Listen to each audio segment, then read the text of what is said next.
Biloxi Community Center. All our VIP tickets are sold out. We do have some tickets left downstairs for $25, upstairs for $20. You folks, when you come to this event, come to this show, we want everybody to understand that you're not walking into a carnival show, a carnival ball like you normally used to see it or attending at the Biloxi Community Center. Everyone that attends, you can look forward to 33 musicians on stage and 8 bands and 1 DJ.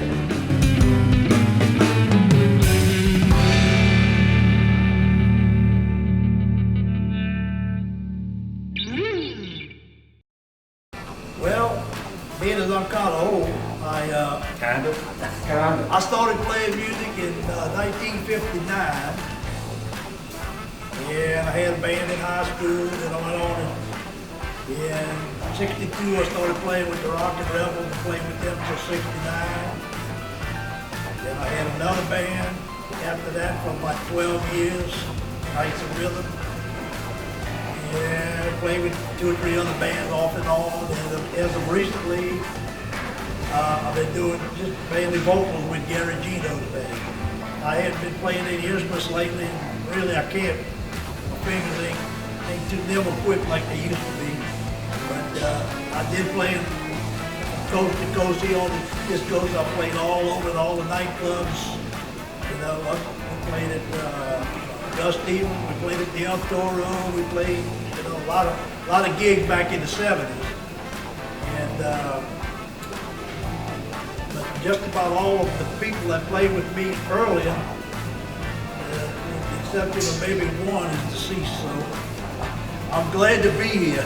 Well, you know, that's a big reason why we're doing what we're doing. Artie, you representing Substantial Evidence. Who all you got playing in the band? And well, we've got Terry Ryan, of course. We got Pat Gill, Mark Simon, and we got Ricky Bond playing drums in there. okay. Now you guys was around performing as young cats and doing quite well on a national level before the club opened. Yeah, we started back in '67 and made it, I think, to '72, and then split up. You know. Yeah, the club opened in '77. You know, but I reading up and doing my homework and research on you guys, y'all had quite a run. We were the first band ever playing at the community center. We opened it up.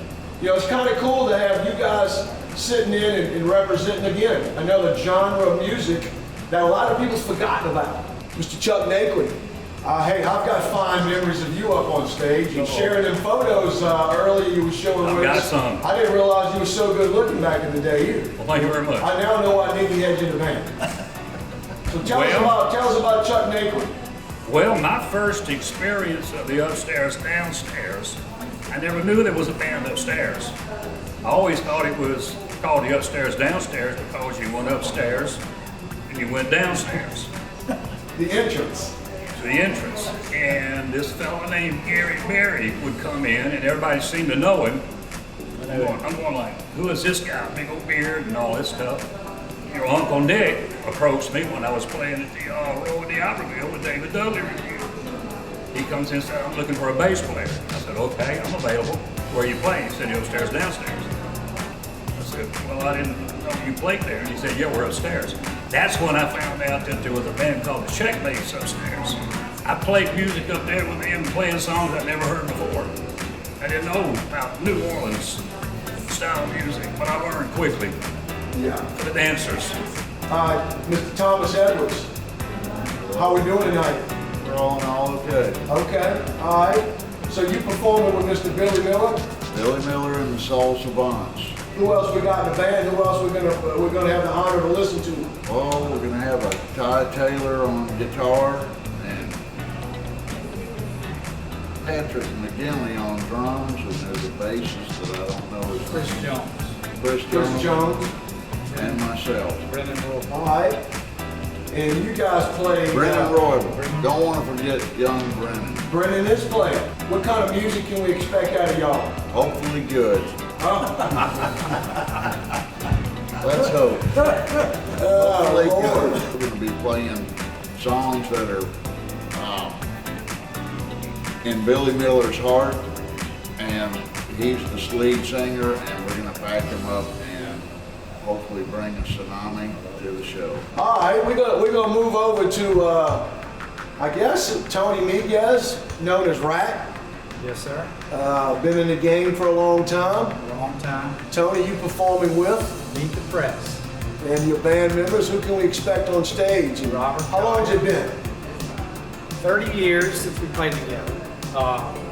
When Meet the Press ended 30 years ago, Robert created a new Meet the Press, which was kind of a rhythm and blues dance band. Kept the name Meet the Press, so there's a lot of confusion for several years after that. And then as we got to talking about it, I called Robert first call and said, hey man, would you be willing to play? And yes. Called Roger Bird, drummer. Yes. Called David Brillo Morris. Yes. Called Kippy, and originally said yes, and then decided not to play. Kippy was in the original keyboard guitarist in our band. He left after about a year. We picked up a keyboard player named Rob Dunn, military guy. Couldn't find him for months. We found him. So he's in, Rob Dunn, keyboard player. He actually came down 2 weeks ago and rehearsed from Nashville for 2 days. So that's the commitment that these guys, Meet the Press, have for this reunion.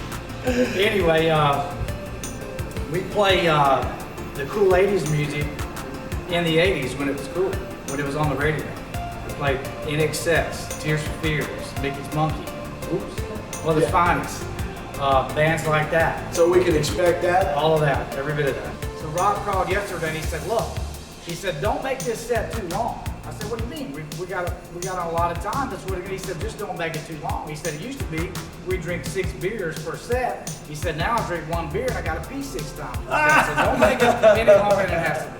All right, we're gonna move on to Kirk Merritt. Now, in the grunge days, back, talk about when that music scene was first coming on to the scene, and my dad was a little timid about, booking the bands and letting you guys that genre of music perform at the club, and Kurt, that's what set up you and I partnering and you being a part of the first Alternative Music Festival 24 years ago, back in 1995.